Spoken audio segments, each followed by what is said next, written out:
Update Sneak Peek 1 brings new troop and defense levels, improvements to ranked mode, as well as new leagues for ranked and the Clan War leagues. We also have a tease for Sneak Peek 2, which I'll go over later, but everything on the screen here is getting new levels, so let's start with the new defense levels. The Expo, upgraded to level 13, 26 million gold, 13.5 days to upgrade. These upgrades are without any of the Gold Pass perks, by the way, but aesthetically, I do think the designs are getting better and better with each update. Obviously, you have numerous expos around the base. However, the other defense getting a new level is the Scatter Shot. 26.5 million gold with 15 days to upgrade, gets you a little bit extra hit points and 5 extra damage per second. When it comes to the defense upgrades themselves, I will personally go with the Scatter Shot first and then the expos. However, we will actually be getting a new trap as well. The Air Bomb, you will be able to have a second one of those around your base, and I would recommend actually building this first and then upgrading it, because you will be able to upgrade it from level 1 all the way through to the maximum. This will definitely help you in defending some of the air attacks, because once I go into the laboratory and show you all of the new troop levels, you will see that there are numerous air ones.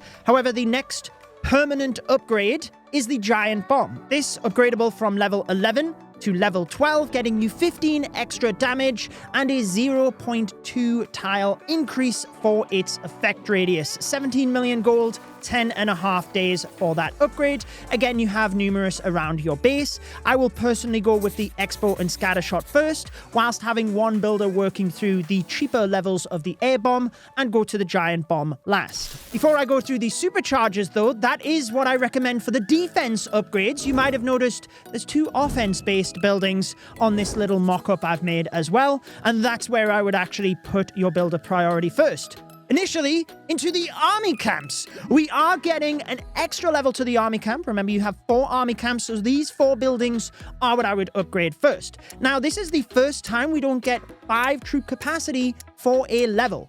Yes, you get some hit points because the building goes up, but only 3 troop capacity extra. It's an offensive upgrade though, so I would still focus on these first, but it does mean your army capacity increases from 340 to 352. An extra couple of loons or a baby dragon to funnel?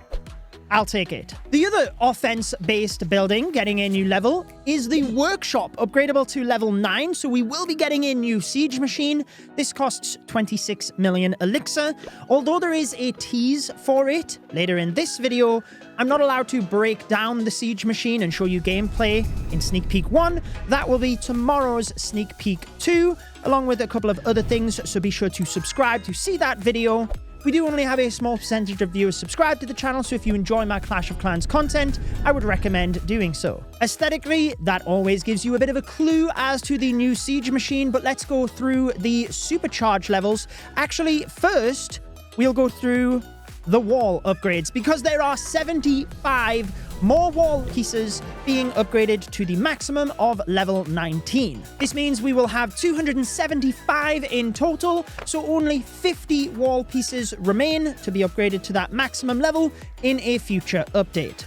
Before we go into the laboratory and show you the new troop levels, let's go through the supercharge levels first. I would recommend the upgrades of these very similar to the regular upgrade plan. So the Revenge Tower is what I would upgrade first, being one of the most pivotal defenses. Upgraded to level 1 gets you an extra 28 damage per second. And remember, with superchargers, I do always recommend upgrading them to level 1 first of all of these superchargers. Clearly, you have to upgrade to level 1 before you get to level 2, but you'll notice supercharge level 2 is then for the hit points. So actually, before you upgrade the Revenge Tower to supercharge level 2, I would move across to the Fire Spitter, the Inferno Tower after that, because then you can see Fire Spitter level 1 is the damage increase as well. So I would go personally with the Revenge Tower, then the Fire Spitter that has the biggest impact in your attacks. Same for the Inferno Tower, 200 extra damage on single mode, 10 extra damage on the multi-mode. Following this, I would go to the Hidden Tesla, 5 extra damage on that.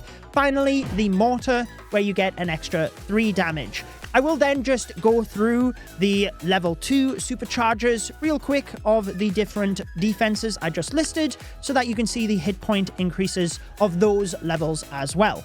But generally, going through level 1 of all of your superchargers, then level 2 is the best way to go about it. With all of those defensive upgrades out of the way then, let's go through all of the offensive upgrades within this update.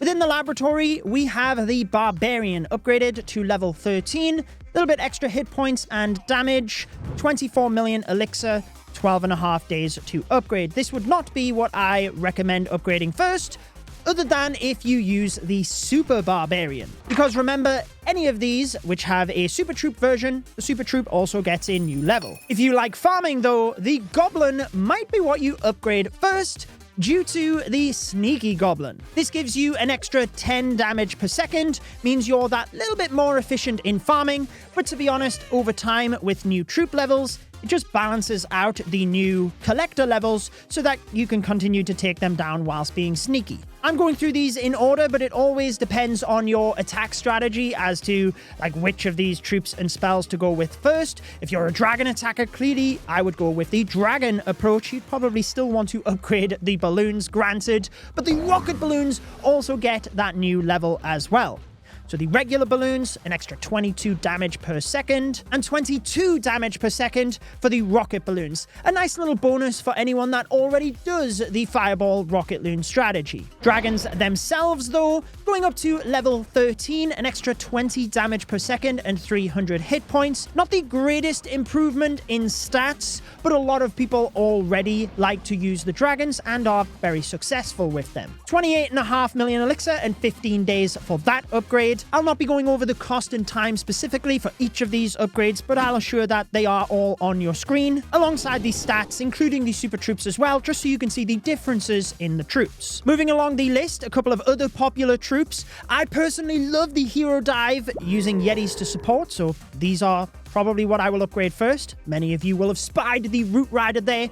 By the way, if you do want to accelerate your progress with any of these upgrades and you're purchasing special offers, you can press the C to enter a content creator's code before purchases. My code is Judo. It helps me to pay my team and bring you the best Clash of Clans videos that I can, so I really appreciate it. Likewise, you can use my code on the Supercell store, where you earn extra items with your purchases. I always have a link to the store in the description of any of my videos. Across to the Yeti though, it does get extra hit points, damage per second, but also an extra Yeti Might for that as well. And this is exactly the same moving across to the Super Yeti, getting the increase in stats, but also an extra Electromite as well. Be interested to see whether the Super Yetis come back into the meta with more Smash style attacks. Likewise, the Root Rider. We really haven't seen the Root Riders and Valkyries, even though many people in Legend League still use them to great success. So perhaps this new level will help them catch up to the increased damage, 200 extra hit points, 10 extra damage. So nothing groundbreaking, but it'll be interesting to see whether they are used a little bit more. Especially because, we'll come back to the spells, the Valkyrie is also getting a new level with this update, 300 extra hit points and 17 extra damage per second. So maybe the combination of them both, alongside new army camp levels and things that will be coming in Sneak Peek 2, which I'll be teasing later in this video, perhaps the Root Riders and Valkyries will come back into the meta. The Golem getting a new level. Again, I don't normally like to give too much of a guide in the troop upgrades because it really depends on the strategy that you use, but let's just say the Golem, it's not really used in the meta that much, hence why it's actually getting 1,000 extra hit points. For most people, I probably wouldn't have that high on your priority list, but if you do integrate the Golem into your hero dives, you'll probably get great success. Headhunter, more of a support style troop, so I definitely would be going with some of the like dragon, if you're a dragon attacker, Root Rider or Valkyrie levels. If that's what you use, go for the bulk of your army first and then go back to the support style troops after that. You've seen the stats there of the Headhunter. Next up, another support style troop in that of the Druid. Essentially, if you use Druids in your army, which I do, then these would be higher up on your priority list, 150 hit points, 5 extra heal and 5 extra hero heal as well. Although the cost and time of these are getting to be quite significant, being Dark Elixir, so maybe that impacts whether you upgrade these or not, because you will need to be using your Elixir and Dark Elixir in different aspects. Maybe you go with your army camps first, and that means you can use your Dark Elixir in the laboratory. Let's actually go back to the spells, and then I'll go to the siege machines. Same thing, I'm not going to just sound like a broken record. Just go with what you upgrade or use first. I will upgrade the Rage and the Freeze spell. This one gets 10% extra damage and 2 speed increase. After that, like I said, use the Freeze in pretty much every one of my attacks, even though it's more of a support spell. An extra 0.5 seconds on the Freeze. But to be honest, we will take as much as we can get for that. It definitely is going to make the spell much better. Next up, the clone spell, getting an extra 6 clone capacity. Basically just helps with a few more of the smaller troops. There's none of the larger troops where you would get an extra one of them cloned.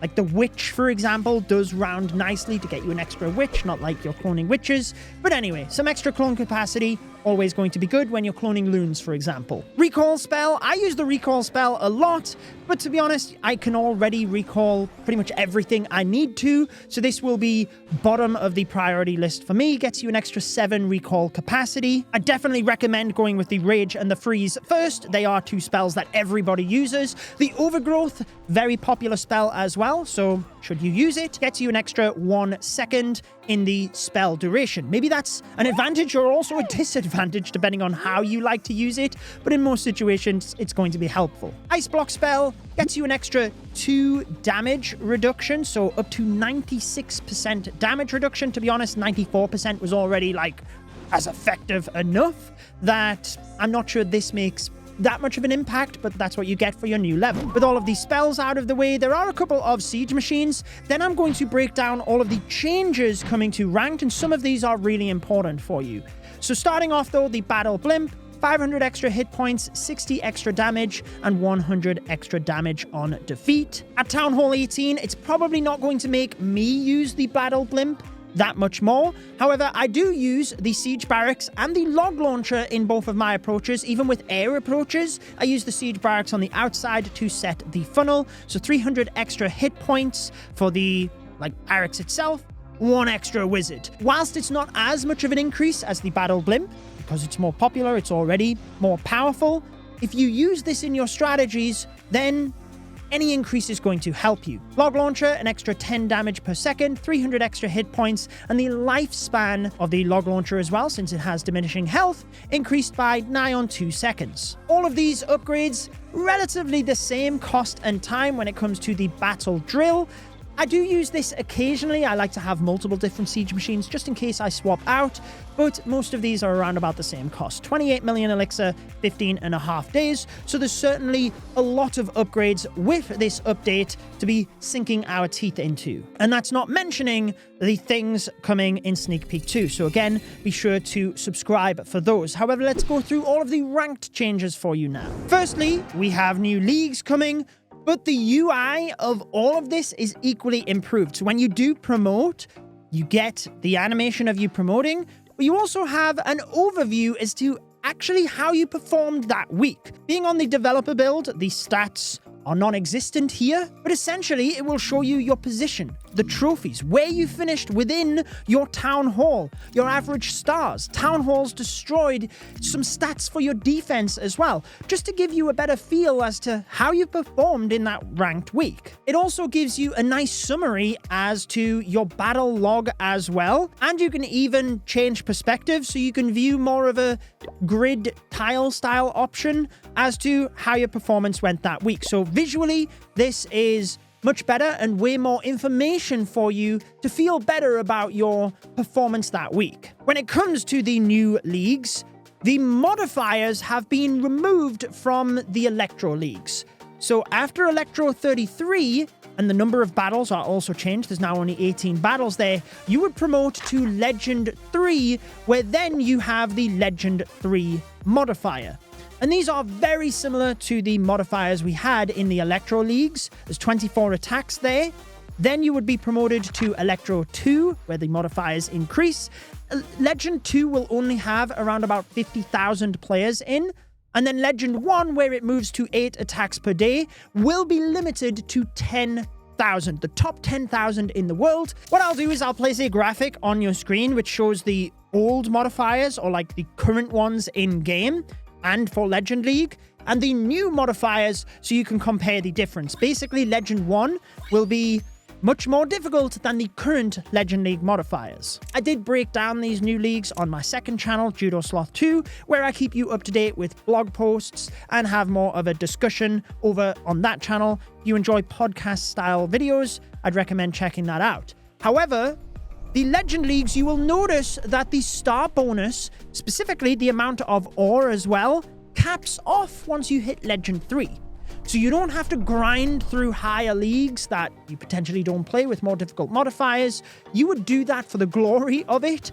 And I do hope they add like cosmetic-based rewards once you get higher up in Legends as well. But for the moment, I'm glad to see the star bonus is capped off and you hit the highest point once you actually get to Legend. Also, they have actually increased the amount of ore. They've tweaked the league bonus as well, for that matter, because you will get slightly less loot in a ranked battle, but more from the league bonus, and it should even itself out. But what it means is if you're farming in battle mode, you'll be tapping into this league bonus all of the time, so getting an increase there. Equally with ranked, I think this is fantastic. Now, you can actually scroll through. Again, this is the developer build, so we can't see any results, but you will be able to just tap through and see the Town Hall rankings for any Town Hall. Town Hall 7 being the lowest, because that's when ranked starts. But if I want to see what the highest ranked Town Hall 12 in the world is, I can go to that leaderboard. I don't have to be a Town Hall 12 to see that. So that's really good to help with people getting recognition for being at the top of their skill bracket in those lower Town Hall leagues. Also, the profile is getting changed slightly. Supercell heard the feedback that we like to see trophies on there. We like to see our trophies equally when we visit a friend. We want to see where they are at compared to us. Now we will see that, the position alongside the trophies, so it's nice to see that getting improved. Arguably the biggest part of all of this though is the league decay. And if you did watch my second channel, you would have saw that I was in Finland with a couple of other creators and we gave extensive feedback on ranked. They were going to increase it to just 2 weeks. However, following our feedback, they agreed to increase it to 4 weeks, which I think is fantastic. So now, if you do not attack in ranked, it will be 4 weeks before you would be demoted. And then even if you get demoted one league, it's 4 weeks before you're demoted again. And the visibility within game is said to be way better as well. So all good improvements, so that if you do want to take a week or two off ranked, you can. You're not going to just get demoted down multiple leagues and then you have to grind your way back up. You can take part when you want to take part. When it comes to the Clan War leagues as well, we are getting 4 new leagues. So there is Titan 3, Titan 2, Titan 1, and then Legend. Not too much to say on this. The medals do scale up over across those leagues, so if you get promoted into those leagues, you will get more medals. It should help a little bit with matchmaking, spreading town halls out, but I would like to see more improvements there, whether it's a town hall floor or reseeding or just something that doesn't result in so many mismatches. However, when it comes to the modifiers, the top 3 leagues will mimic the Legend modifiers. So the Legend League playing with Legend 1 modifiers. Fairly self-explanatory, but I did want to assure that you knew about those. Before I go over a couple of the other changes coming in the update, we do know from the Clash on Dev video that a new equipment will be coming, the Electro Fangs for the Dragon Duke. I will be breaking this down in tomorrow's sneak peek, but from the Dev video, we could see that the Dragon Duke would chain to a couple of targets, much like the Electro Dragon. We also got a snippet of the new Guardian, which will be called the Logger. It will attack ground and air troops. Again, I will break this down way more in depth in tomorrow's video, but they did also show that the new siege machine is called the Sky Wagon. For this one, they actually shared the stat screen of one of the levels, showing that it would attack more than 5 times, dropping off a balloon, baby dragon, and minions with each one of those. So you can think of this much like an air version of the troop launcher. Again, those 3 items though, I will be breaking down in a lot more detail, showing you the stats of all of the levels and exactly how to use them in the video tomorrow, which is Sneak Peek 2. There are also a bunch of cost and time reductions coming in this update for a lot of the lower Town Hall levels, just again helping to speed people up towards the higher ones. A couple of other changes coming in this update, which I think are really cool. Firstly, if you use a queen skin, which changes the visual projectile of the arrow, but you use the frozen arrow, for example, and you would prefer to see that visual for whatever reason, if you prefer it, or it's actually strategic, you want to see that it's equipped and being effective, then you can select that within the skin selection screen for the Archer Queen. We had this information from a blog post previously. However, heroes that are upgrading and pets can be used in friendly challenges and friendly wars. So you cannot use them in regular battles or ranked battles, whatever. But if you do want to practice with friendly challenges, then you can use your heroes whilst upgrading. So that is a brilliant change. I've only been asking for that for years, so now I guess I can stop asking.